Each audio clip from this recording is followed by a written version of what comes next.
Stories, fables, ghostly tales.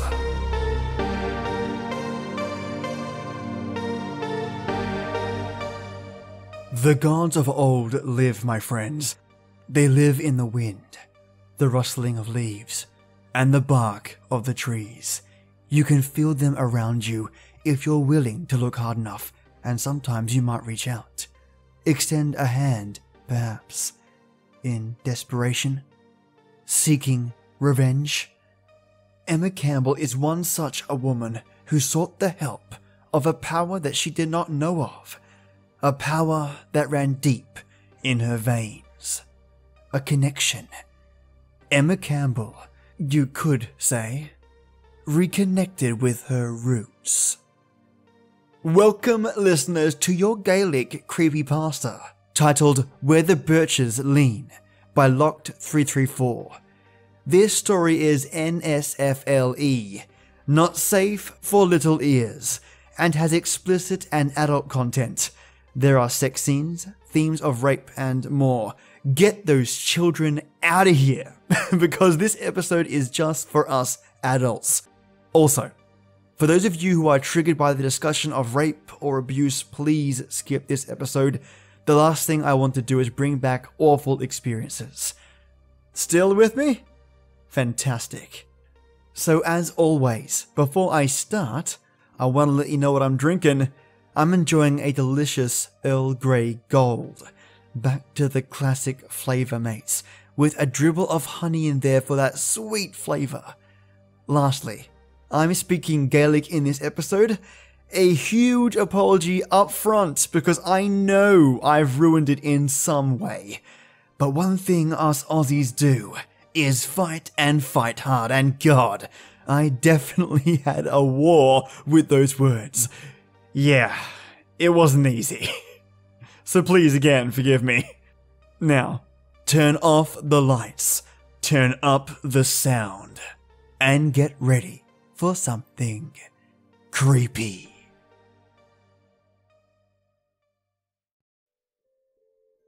It was the last week of school before Christmas break. That meant that the students and teachers of Ridgecrest Christian Preparatory Academy had little intention of actually working. Most classes had become a social hour. Mr. Winthrop had decided to take this opportunity to give his senior English class a writing assignment. He requested that each student write a 2-page essay detailing their holiday traditions. The class groaned in their displeasure. All of them except the golden boy, Jeremy Bascom. Jeremy Bascom was perfect. Perfect blonde hair, blue eyes, and a pearly white smile. The kind of boy you wanted your daughter to date. Jeremy would credit this to being perfectly made by his Lord and Saviour. His one annoying quality was the need to remind everyone of his faith and pitfalls of anyone who did not believe in it. Jeremy and his small group of like-minded friends were quick to correct anyone who thought different and enjoyed the opportunity to spread the message of their faith. He was a walking and talking reminder of what it meant to be Christian. Everything about him showed it, all the way down to the golden cross that was permanently pinned to his polo shirts. So, when given the task of writing about the reason for the season, Jeremy was more than enthused. He did have one question, however. What should those of us write about for those who don't celebrate Christmas? Jeremy remarked while glaring across the room toward the pale and dark-haired girl in the corner of the room. Emma Campbell responded with a sneer and a raised middle finger. It was no secret that Emma did not believe in God, but teenage rumors had spread that she practiced the dark art of witchcraft. The truth was, the only thing that Emma knew of spells and magic were the stories her grandmother had told her of the old days in Scotland. As a child, she would sit, her green eyes wide as her ancestor told of the druids performing rituals to summon the power of their gods. Her favourite was one of justice, a humble servant saved from torture by the power of the gods, having turned their assailant into a simple birch tree. She would beg her grandmother to tell the story, and each time, her grandmother would assure her that the place full of birches was real. Emma had never actually witnessed magic though. It was only day-to-day rituals her mother performed out of habit. There was always incense burning and a blessing before the day would begin. The type of thing that was hardly any different than lighting a candle or saying a prayer. The only reason Emma even attended a Christian school was the academic benefit it afforded. She contemplated her grandmother's many stories and began writing. If Mr. M wanted to know about tradition, she would write about the winter solstice as she had been taught. Mr. Winthrop had to calm the chuckles of his class before answering. Everyone has traditions, not just Christians, and I am interested in reading about all of them.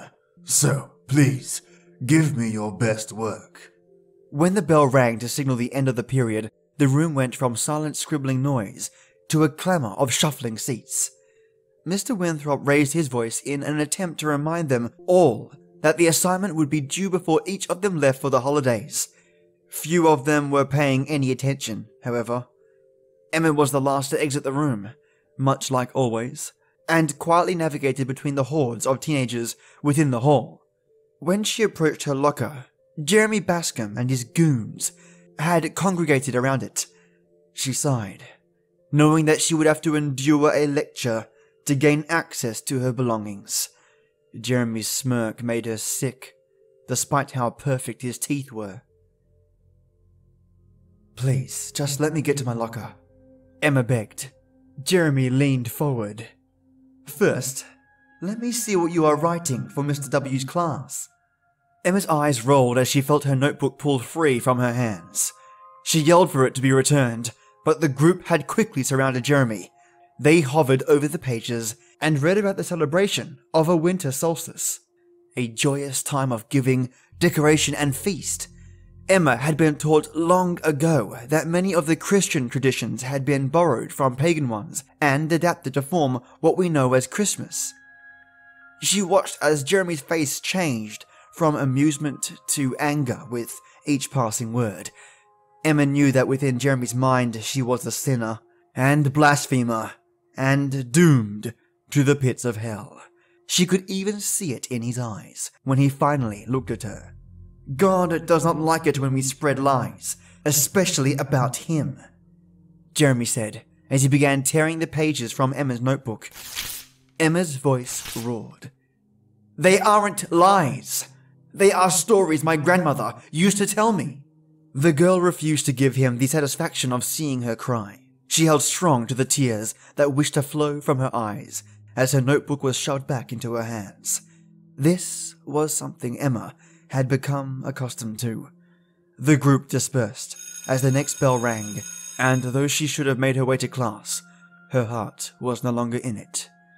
Instead, she made her way to the restroom and sat within a stall to release her sorrow, drop by drop, into her palms.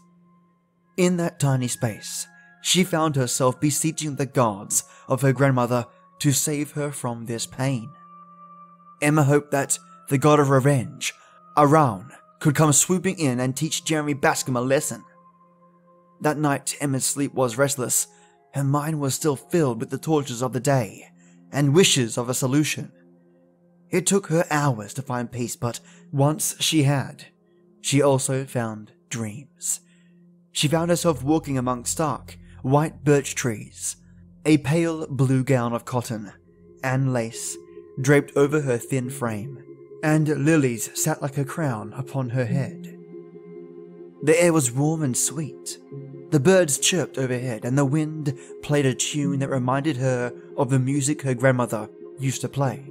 Soon, she found herself amidst a clearing, and within the center sat two ghostly-looking hounds with bright red ears.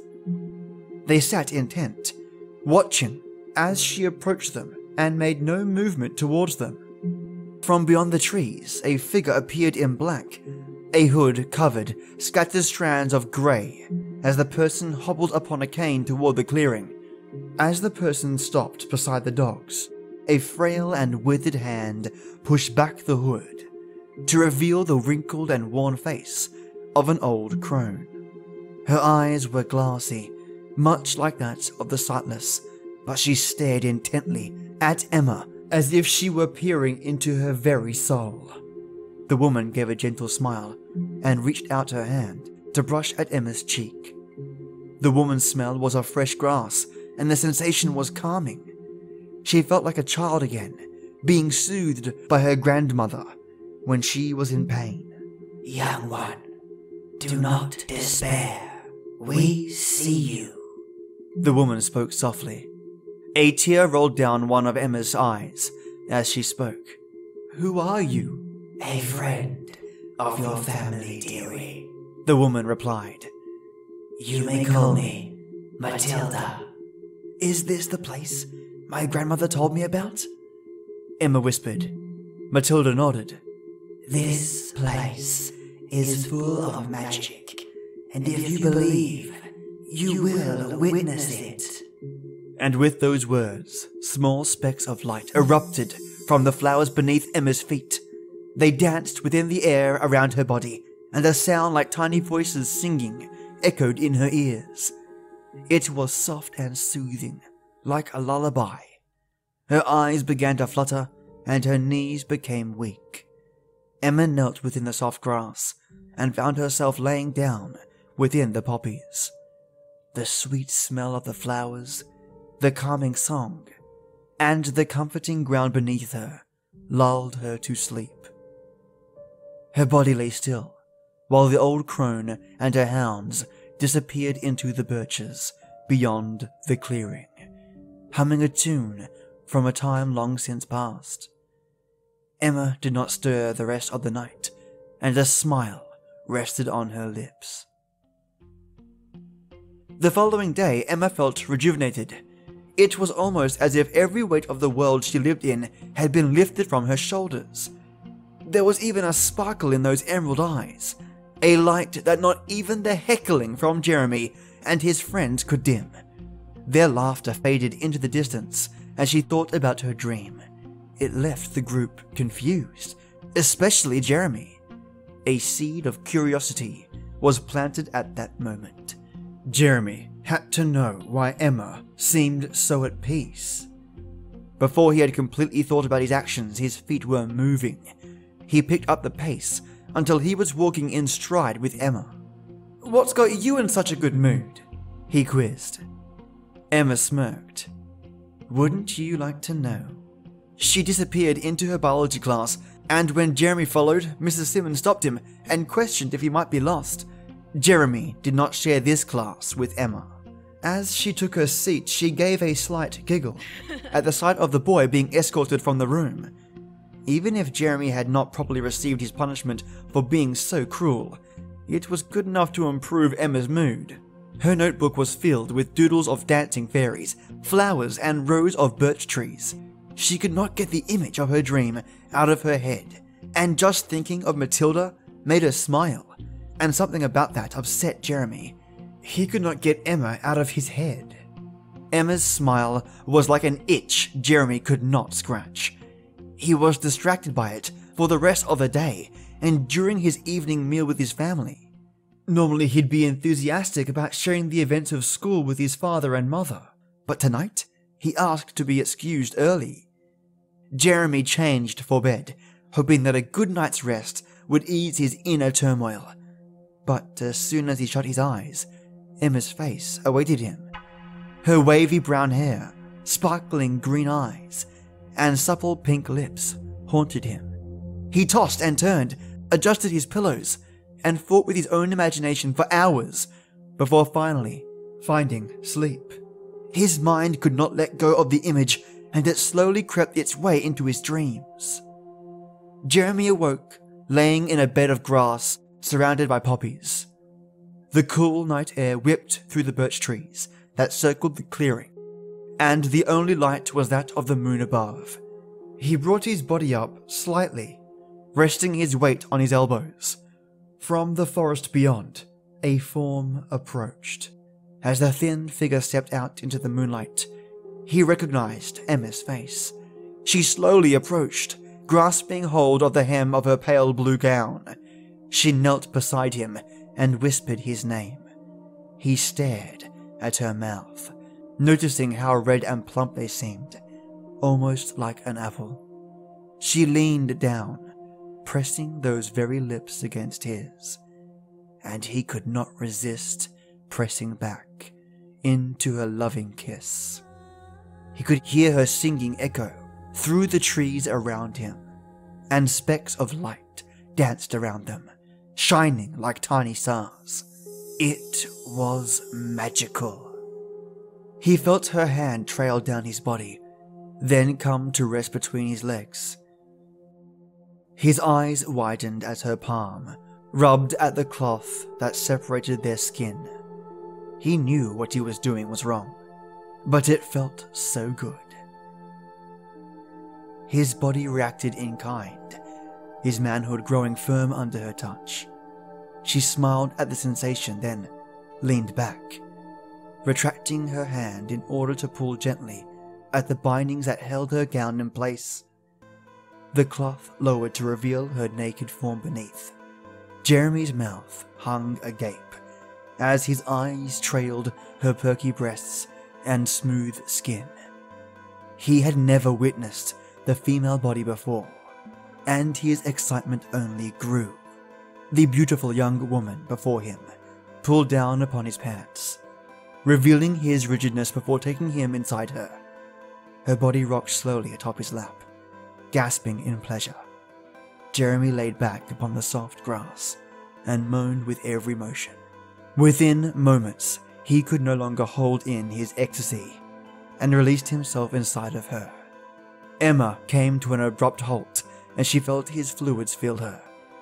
Her smile slowly crooked into a smirk as she lifted her pale form off him. She pulled her gown back up over her shoulders and bound the strapping. She bent slightly, kissing Jeremy on his forehead, before pressing her index finger to her lips, as if telling him to keep this a secret. Then, just as quickly as she had arrived, she disappeared into the birches.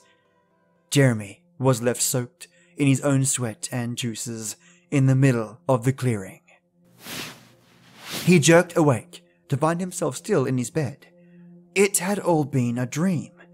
He spent the next few moments asking forgiveness for his lustful thoughts and prayed for the strength to ignore them if they were to return.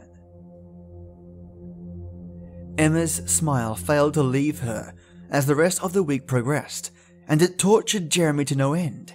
Every time his eyes fell upon her, all he could think of was his dream and being inside her. He prayed more in the days that followed than he ever had before. He prayed for relief from the torment, but it did not come. When he could stand it no longer, he found his way to Emma's locker and waited. When she arrived to retrieve her things at the end of the day, Jeremy stood tapping his foot impatiently. His hair was a mess, his eyes were dark, and almost resembled an addict that had not had his fix in a few days. "Rough couple of days?" she quipped. Jeremy tried to smile. "You could say that. You mind if I get to my locker?" Emma questioned. Jeremy quickly stepped to the side. "Yeah, sure.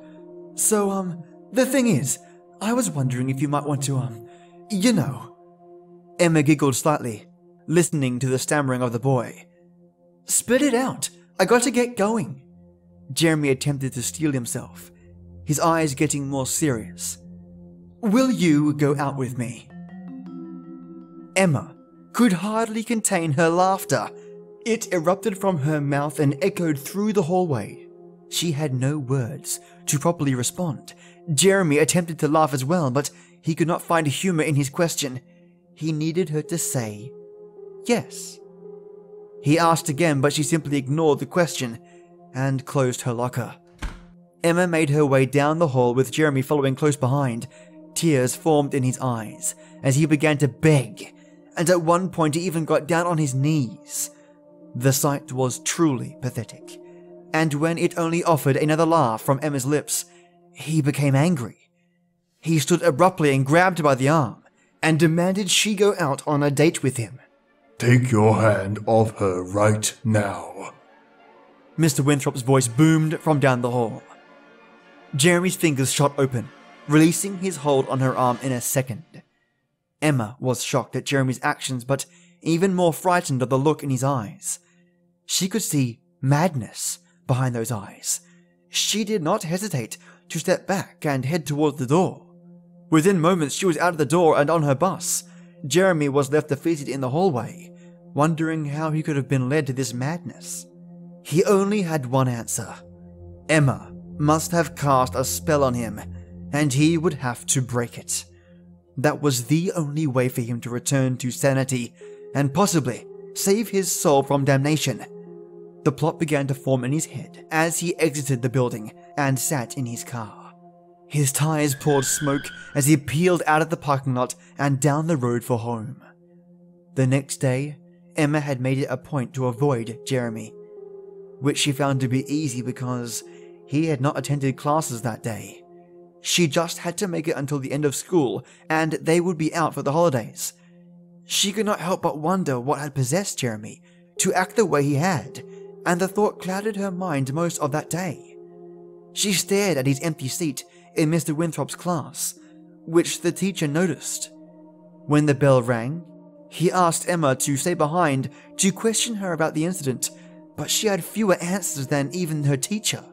Emma had wanted Jeremy punished for how cruel he had been to her all these years, but now she felt as though it had gone too far.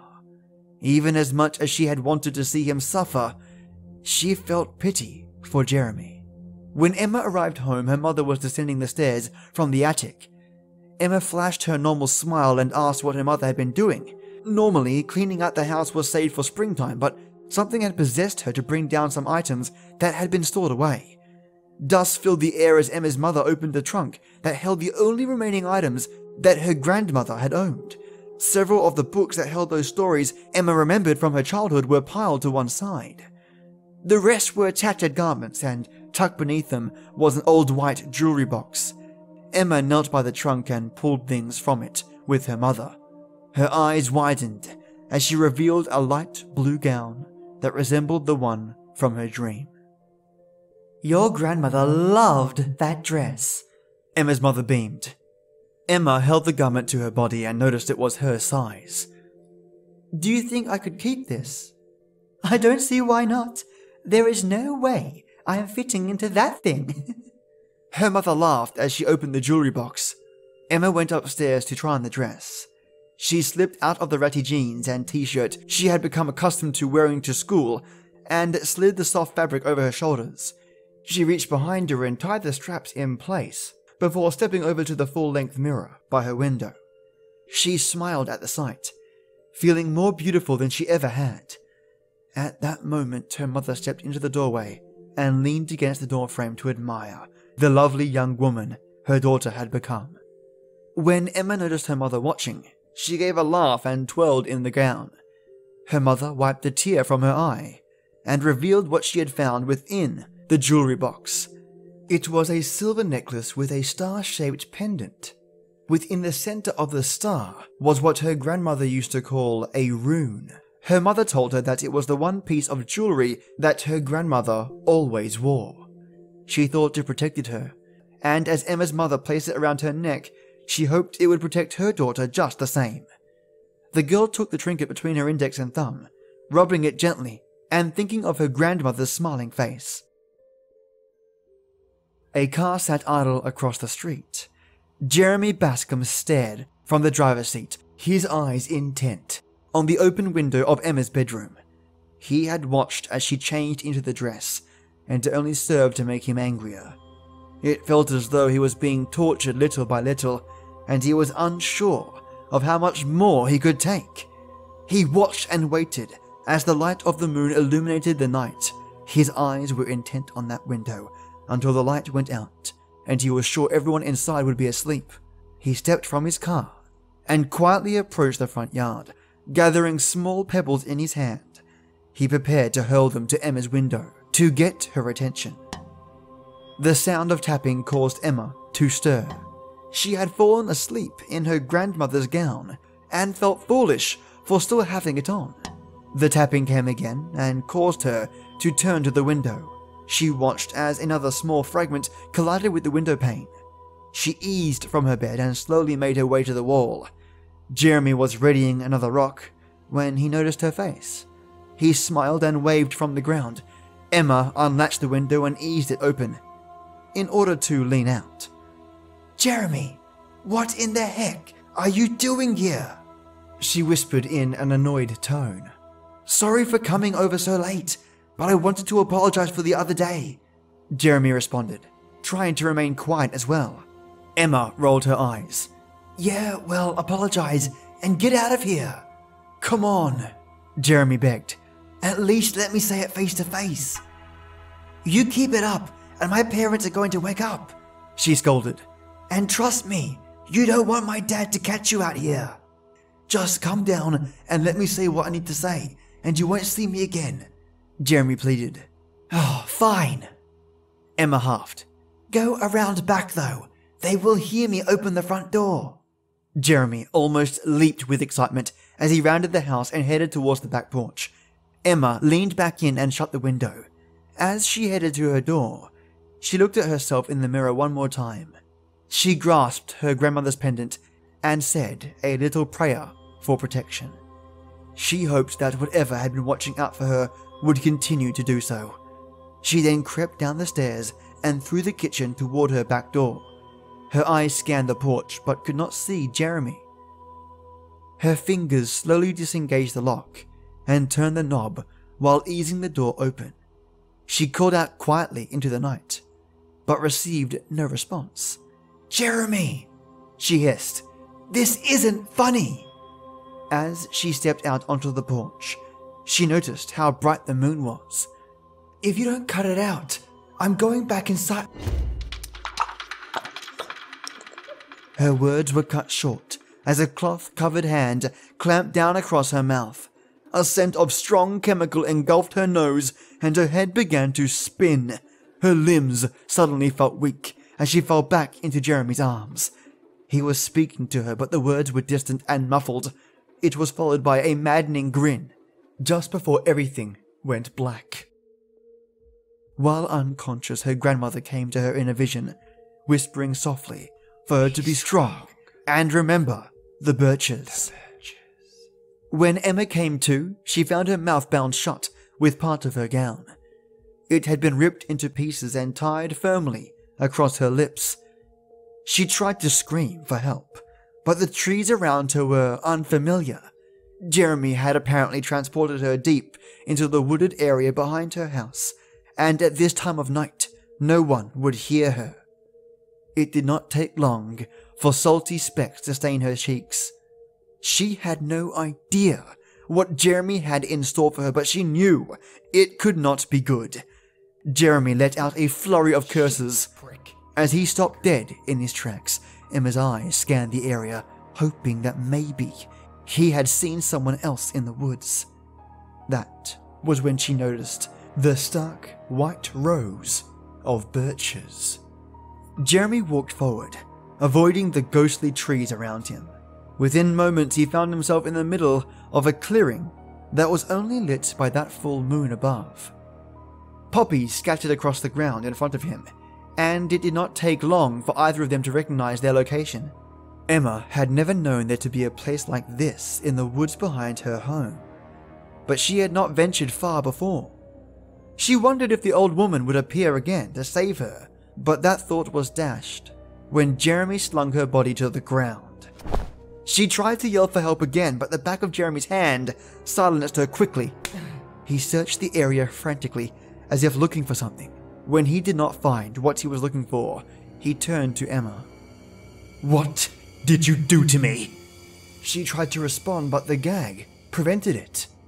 At this point, her eyes were swollen from her constant sobbing. Within her head, she was begging for help from anyone or anything that could save her. Jeremy approached, wild-eyed, as he tugged at his belt buckle. It did not take long for Emma to realize his intention. Jeremy pulled down his pants as she tried to crawl away. In moments, his body was on top of her, and he was pulling at her underwear. She could smell the warm breath bursting from his mouth. Jeremy had been drinking. She wriggled, squirmed, and grasped at Jeremy's face in an attempt to fight him off, but he was simply too strong. She begged for him to stop, behind and through the gag. "You have warped my mind and perverted it. You have torn me away from God's grace." Jeremy's saliva scattered across her face as he yelled, "You are an evil and spiteful witch, and it is time you were punished for cursing me with this. You do not deserve to be saved." His voice growled mere inches from Emma's nose. Emma knew that if she did not do something, Jeremy would have his way with her, and there was no telling what he would do after that. She clawed at his face, but received his knuckle in her mouth in return. Her gums spilled crimson liquid across her once pink lips, and she screamed in agony. She tried to hold on to her grandmother's gown as Jeremy began to claw at her breasts. She could feel his hardness press against her, and there was little time left. That was when she felt the pendant around her neck. She grasped it tightly in her hand and shoved it forward. The hard edge of the silver cut a gash above Jeremy's eye. Blood poured from the wound while he cried out in pain. Jeremy stumbled back, holding his head and cursing Emma's name. She crawled backwards on her elbows, a few feet before removing the gag finally and attempting to get to her feet. She stumbled and watched Jeremy fall back against one of the birch trees. He propped himself up with one hand, the blood from his forehead staining the white bark. The look in his eyes had not left him. His intent was still true. In his mind, he would have Emma, and there was nothing and no one that would stop him. He lurched forward but was drawn back by the hand that rested on the tree. It was stuck, almost as if glued to the wood. Small specks of light rose from the grass and began to dance around the clearing. A song drifted through the wind, and suddenly Emma felt safe. Jeremy's blood continued to flow from his cut across his neck and down his arm. It almost melded with the bark and began to fade into it. The wood became white and rigid, along with his fingers.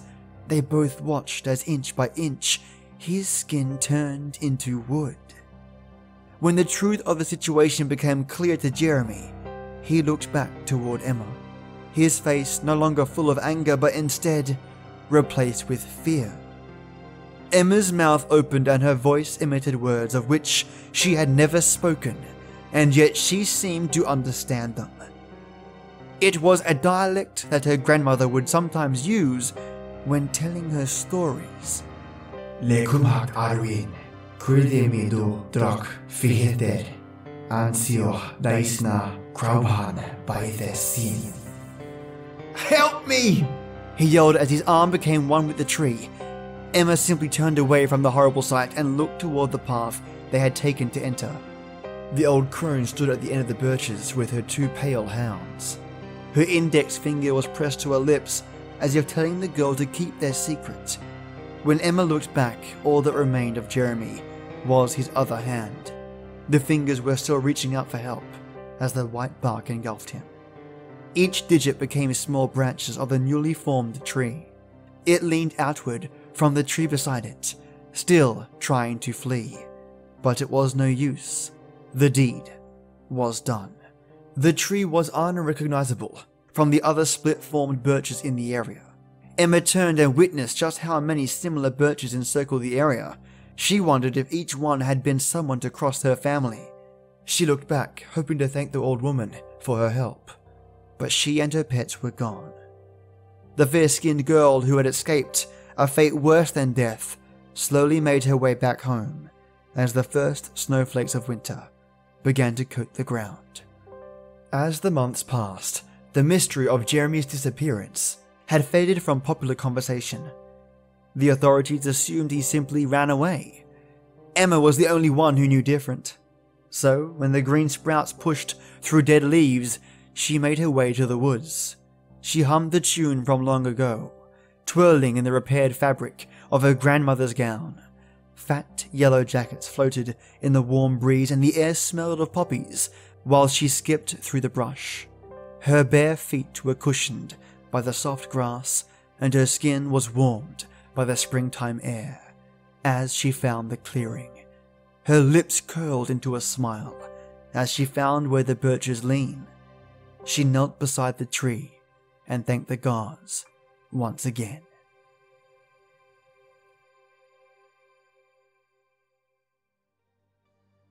For those wondering, I translated the Gaelic verse into English, and it says, "With Arwen's power, I'll put the bad thing here, with these birch trees."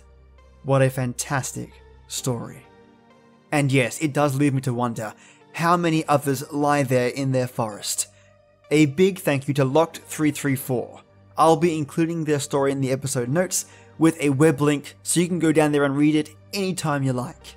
And show Locke some support by leaving some comments on that page. It's important to provide feedback, and positive feedback in particular, to spur on these authors to keep them creating awesome content. Also, if you have a couple of seconds to spare, swing on by my iTunes page and leave a podcast review. Every single one helps, more than you may realize, and it helps others find this podcast. And as always, for all of you that have already, thank you so much. A big thank you for listening, and this Friday coming up, I'm going to do another Lillian Madwhip story for your lovely ears, so stick with me then. I can't wait to share the next one. So as always, my lovely listeners, till next time.